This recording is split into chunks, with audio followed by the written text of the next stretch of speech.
औज़ुबिल्लाहि मिनश्शैतानिर्रजीम बिस्मिल्लाहिर्रहमानिर्रहीम। अस्सलाम वालेकुम क्लास। आई होप के आप सब ठीक ठाक होंगे और खैरियत से होंगे। This is lecture number 20।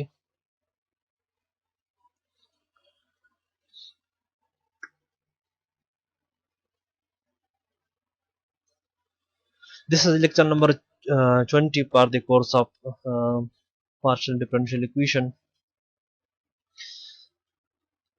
तो आज के लेक्चर में हम सेमी इनफाइनाइट स्ट्रिंग पे बात करेंगे, जिसका एक जो एंड है वो इन्फिनिटी पे हो और दूसरा end at X is equal to 0 पे हो। ठीक है। यानी इनफिनिट स्ट्रिंग का मतलब है कि wave equation on the semi infinite line. ठीक है, इसकी मैथमेटिकल स्ट्रक्चर के बारे में डिस्कशन करेंगे और इसका जो सोल्यूशन है वो कंस्ट्रक्ट करेंगे बाय कैनोनिकल ट्रांसफॉर्मेशन। ठीक है, वेव इक्वेशन यानी इनफाइनाइट वेव जो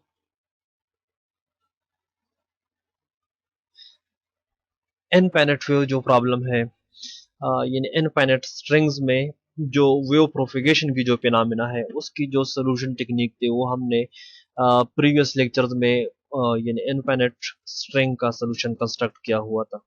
इस तरह से हमने फाइनाइट स्ट्रिंग का सॉल्यूशन भी कंस्ट्रक्ट किया हुआ था। हमारी जो अप्रोच थी वो ट्रेवलिंग वेव सॉल्यूशन का जो तरीकाकार था उस तरीके को हमने अप्लाई करके सॉल्यूशन कंस्ट्रक्ट किया हुआ था। आज के लेक्चर का जो हमारा ऑब्जेक्टिव है तो वो है यानी सेमी इनफाइनाइट स्ट्रिंग को किस तरह से डील करेंगे। हमारा जो प्रोसीजर होगा वो कैनोनिकल फॉर्म की एप्लीकेशन होगी। मींस जो पार्शियल डिफरेंशियल इक्वेशन है उसको हमने कन्वर्ट करना है कैनोनिकल फॉर्म्स में। ठीक है, तो आज का ये टॉपिक एक्चुअली दो लेक्चर में कवर होगा। एक लेक्चर में यानी अभी इसी लेक्चर में हमने पीडीए को कन्वर्ट करना है कैनोनिकल फॉर्म में, और इसके बाद जो लेक्चर होगा नेक्स्ट इन लेक्चर नंबर 21 में हमने वो जो जनरल सोल्यूशन हमें मिलेगा उस सोल्यूशन पे हमने इनिशियल और बाउंड्री कंडीशंस जो भी दिए गए होंगे उसको अप्लाई करके एग्जैक्ट हमने सेमी इनफाइनाइट स्ट्रिंग का सोल्यूशन कैलकुलेट कर देना है। ठीक है, तो वेव इक्वेशन जिस तरह से हमने कैलकुलेट किया हुआ था तो वो था u double T is equal to C square U double X. This is a typical wave equation. अच्छा, ये कांस्टेंट सी स्क्वायर जो यहाँ पे यूज हो रहा है तो इसकी वैल्यू है टी ओवर रो के, where T is the tension in the string and rho is the density of the string। ठीक है, सो इस इक्वेशन की डिराइवेशन में अगर फॉर एग्जांपल कहीं पे कंफ्यूजन है तो आप प्रीवियस लेक्चर से कंसल्ट कर सकते हो इसको। ठीक है, अब हमारा जो अज्यूम्ड स्ट्रिंग है वो है semi infinite. Semi infinite means के वो यानी एक्स एक्सिस के हाफ साइड पे होगा। ठीक है, तो हमारा जो वेरिएबल x है जो लेंथ ऑफ द स्ट्रिंग को रिप्रेजेंट कर रहा है वो will be equal to 0 less than x and less than infinity. ठीक है, x 0 के या तो इक्वलेंट होगा या 0 से ग्रेटर होगा और इनफिनिटी से लेस होगा। ठीक है, और जो हमारा टाइम वेरिएबल है वो 0 से स्टार्ट होगा अप टू इंफिनिटी। ये तो ऑफ कोर्स होता ही इस तरह है। ठीक है, अब स्ट्रिंग की जो इनिशियल पोजीशन है u for all value of x and at time t is equal to 0। ये सपोज हमें दिया गया है कि ये गिवन है f ऑफ x के। ठीक है, अच्छा ये f ऑफ x भी इस डोमेन पे डिपेंड होना चाहिए from 0 to infinity.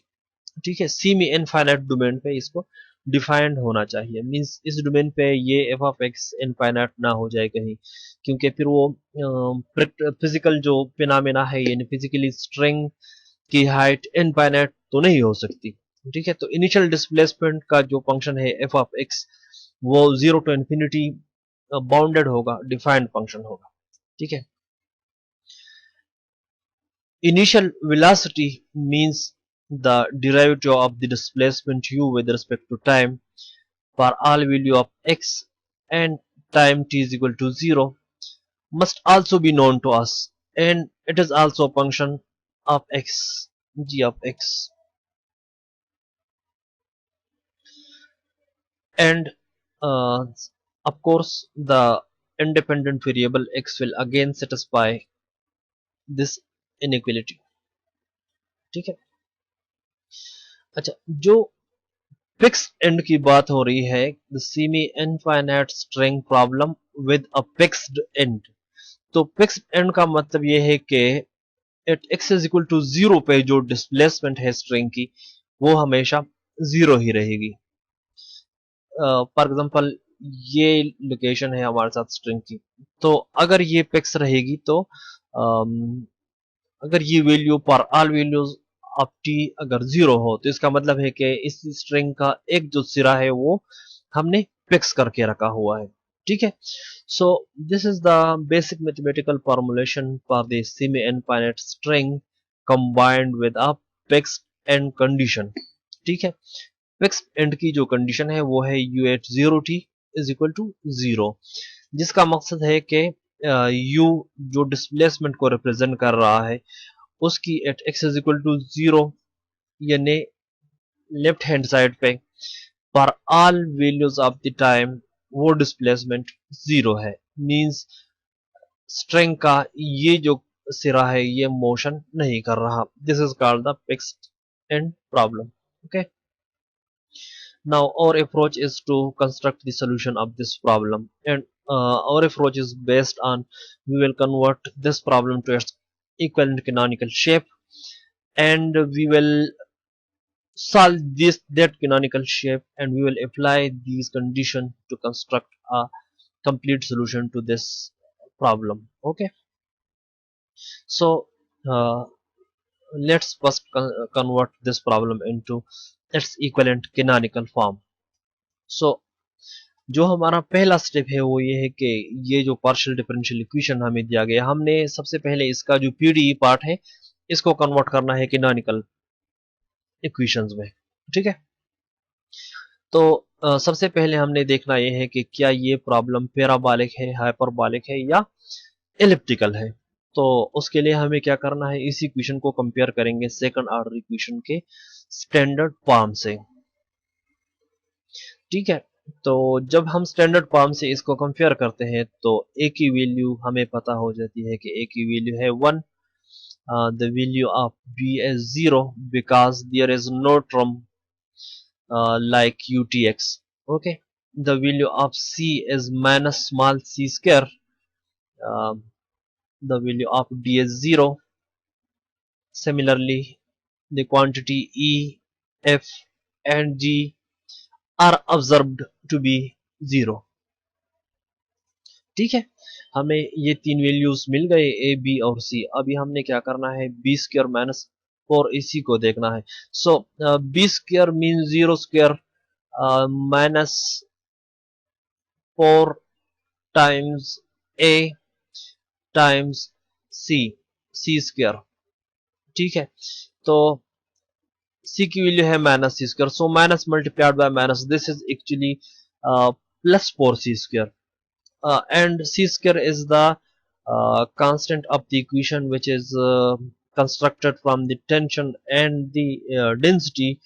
So we assume that but we strongly expect that c square is positive. So the value of the discriminant from these three value is positive, which means that the equation is parabolic. Okay. uh, So if it is hyperbolic, so if it is hyperbolic, then we will follow the rules for the hyperbolic equation. So we will construct the auxiliary equation, uh, a times lambda square minus b times lambda plus c is equivalent to 0. This is the auxiliary equation of the problem. Now you can substitute the value of the auxiliary equation, the values of the parameter a, b, and c in the auxiliary equation.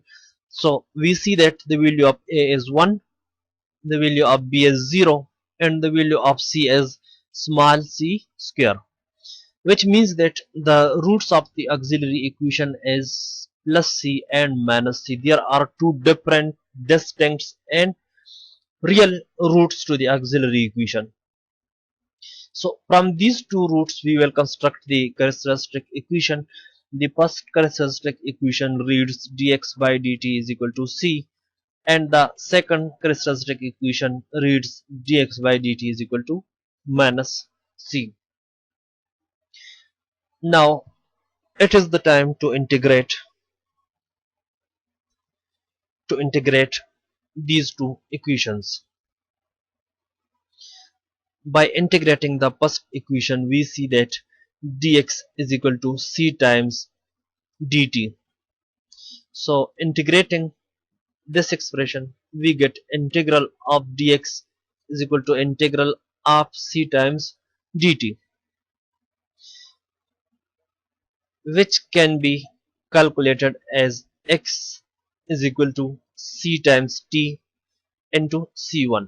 यहाँ पर दो parameters use हो रहे हैं. एक parameter है c, जो कि पार्शियल डिफरेंशियल इक्वेशन के स्ट्रक्चर से आया हुआ है, ठीक है, और दूसरा पैरामीटर है c1. c1 आया हुआ है कांस्टेंट ऑफ इंटीग्रेशन के तौर पे, ठीक है. आप c2 c3 कुछ भी लिख सकते हो. तो इन दोनों में कंफ्यूजन से बचना है आप लोगों को, ठीक है. So x is equal to ct plus c1 is the first characteristic curve. We will write it as x minus ct is equal to c1. ठीक है, हमने इसको x minus ct is equal to c1 की shape में लिखा, और अब हम एक वेरिएबल xi इंट्रोड्यूस करेंगे जो कि इक्विवेलेंट होगा x minus ct के, ठीक है. xi is equal to x minus ct. अब आप ट्रेवलिंग वेव सॉल्यूशन की जो फिनोमेना है वो का जो सोल्यूशन प्रोसीजर है वो आप अगर याद रिमाइंड कर ले तो उसका बेसिक अजम्पशन ही ये है कि अज्यूम के सोल्यूशन एग्जिस्ट हो रहा है function of x minus C T और x plus C T. x minus C T पे हमारी डिस्कशन हुई थी कि ये अगर हम किसी फंक्शन में x की जगह x minus C T substitute करेंगे तो वो फंक्शन c वेलोसिटी के साथ पॉजिटिव डायरेक्शन में मूवमेंट करना शुरू कर देगा, ठीक है. तो इस पे हमारी उस टाइम भी डिस्कशन हुई थी. सो हम अज्यूम करेंगे कि x xi is equal to x minus C T.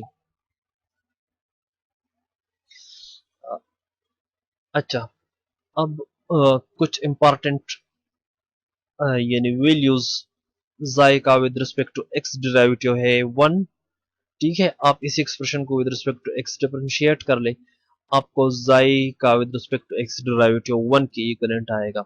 दोबारा अगर हम इसका with respect to x derivative calculate करेंगे, so we get xi double x is equal to 0, ठीक है.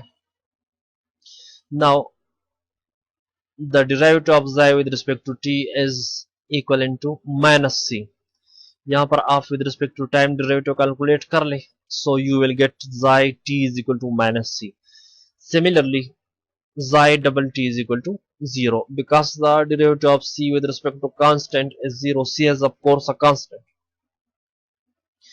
ठीक है. तो ये चार एस्टिमेट्स हमारे यूज होंगे जब हम पीडीई को कैनोनिकल फॉर्म में कन्वर्ट करेंगे. अब दूसरा ऑक्सिलरी इक्वेशन कंस्ट्रक्ट कर ले, कैरेक्टरिस्टिक इक्वेशन कंसीडर कर ले, dx by dt is equal to minus c, which can be integrated and found to be integral of dx is equal to integral of minus c dt. After simple mathematical integration, you will get x is equal to minus c times t because this integration is with respect to t plus c2.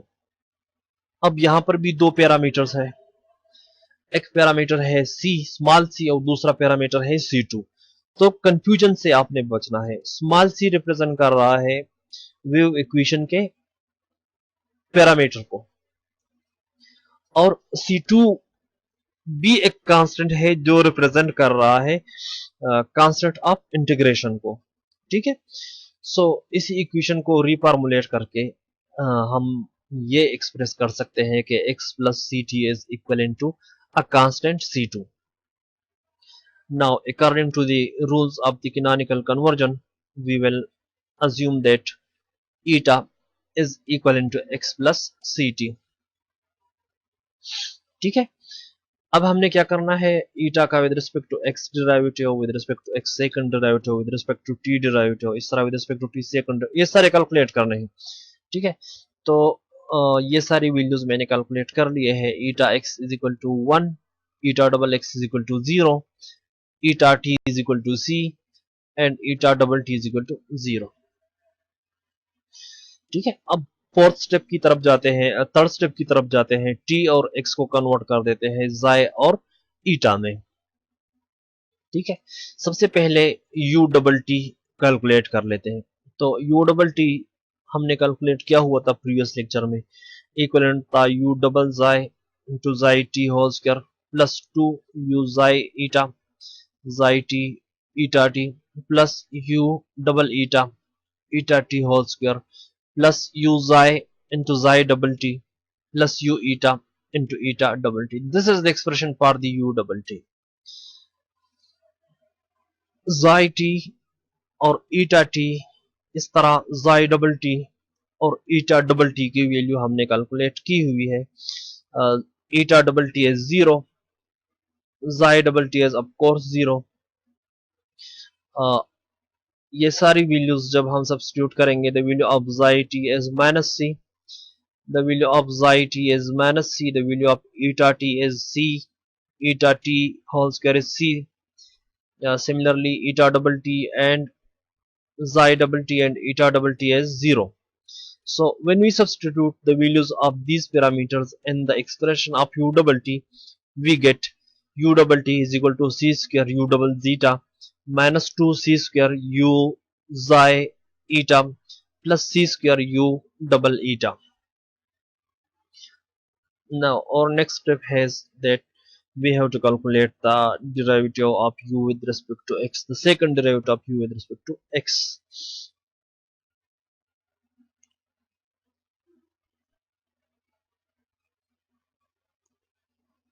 So अच्छा, यहाँ पे थोड़ी सी गलती हो गई है, यहाँ पर x की जगह मैंने t लिखा हुआ है, सो आप x लिख ले। ठीक है, u डबल x, तो ये डेरिवेटिव होगा u double x is equal to u double zeta plus 2u sorry u double xi plus 2u xi into eta plus u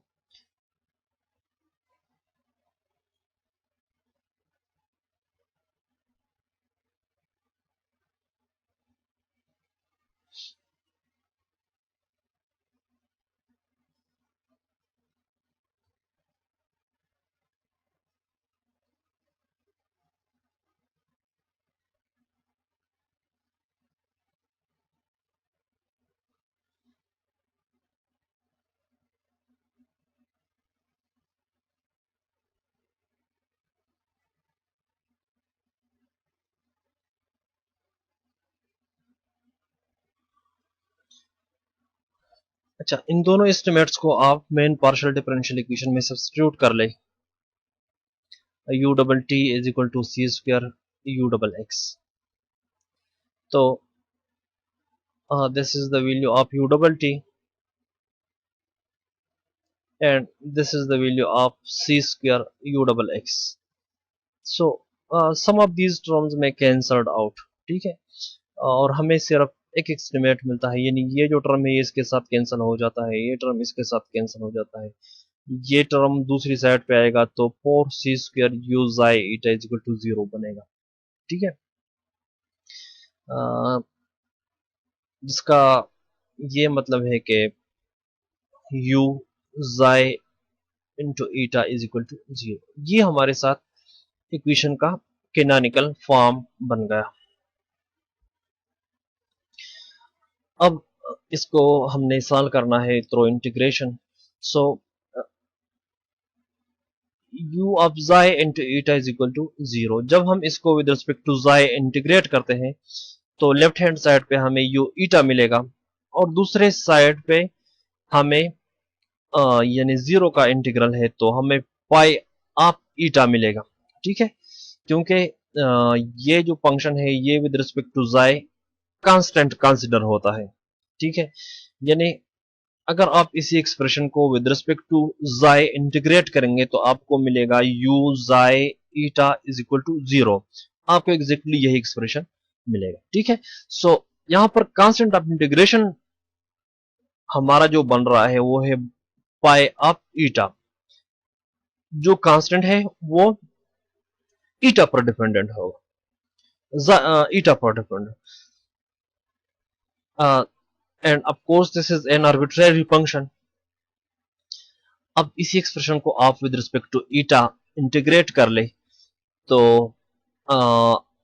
आपने xi को एज अ कांस्टेंट डील करना है, तो इस बार आपके साथ जो कांस्टेंट बनेगा वो xi पर डिपेंडेंट कांस्टेंट होगा। ठीक है, इसको आपने इंटीग्रेट कर लिया, so you get u which depends on xi and eta, and the integral of this thing can be written as integral of pi eta into d eta plus a constant of integration, and that constant must be dependent on xi because xi is a parameter and the integration is with respect to eta. So with respect to eta this term is a constant. ठीक है, u of xi and eta is a function of eta plus a function of xi. So अगर हम थोड़े से mathematical notations use करेंगे तो हमें u at xi and eta मिलेगा theta at eta plus omega at xi। ठीक है, थीटा और xi दो आर्बिट्रेरी फंक्शंस हैं। अब नेक्स्ट क्लास में हमने क्या करना है, जो इनिशियल कंडीशंस दी गई है, इनिशियल डिस्प्लेसमेंट और इनिशियल वेलोसिटी जो हमें बताई गई है और जो फिक्स्ड एंड कंडीशन है, इन तीनों कंडीशन को अप्लाई करना है इस एक्सप्रेशन पे, जिससे हमें सोल्यूशन का जो एग्जैक्ट सोल्यूशन, प्रॉब्लम का जो एग्जैक्ट सोल्यूशन है वो हमें मिल जाएगा। ठीक है, अगर ईटा और xi को हम चेंज कर ले वापस x और t में तो जो जनरल सोल्यूशन है वेव इक्वेशन का वो हमें मिल रहा है u of x t is equal to pi of x plus C T into omega of x minus C T. ठीक है, in our next class we will apply the boundary conditions over this solution to construct the exact solution of the problem. Okay, so next class इसी class की continuation होगी। ठीक है, यानी ये part 1 हो गया तो वो पार्ट 2 होगा इंशाल्लाह। See you tomorrow, stay home, stay safe, अल्लाह हाफिज।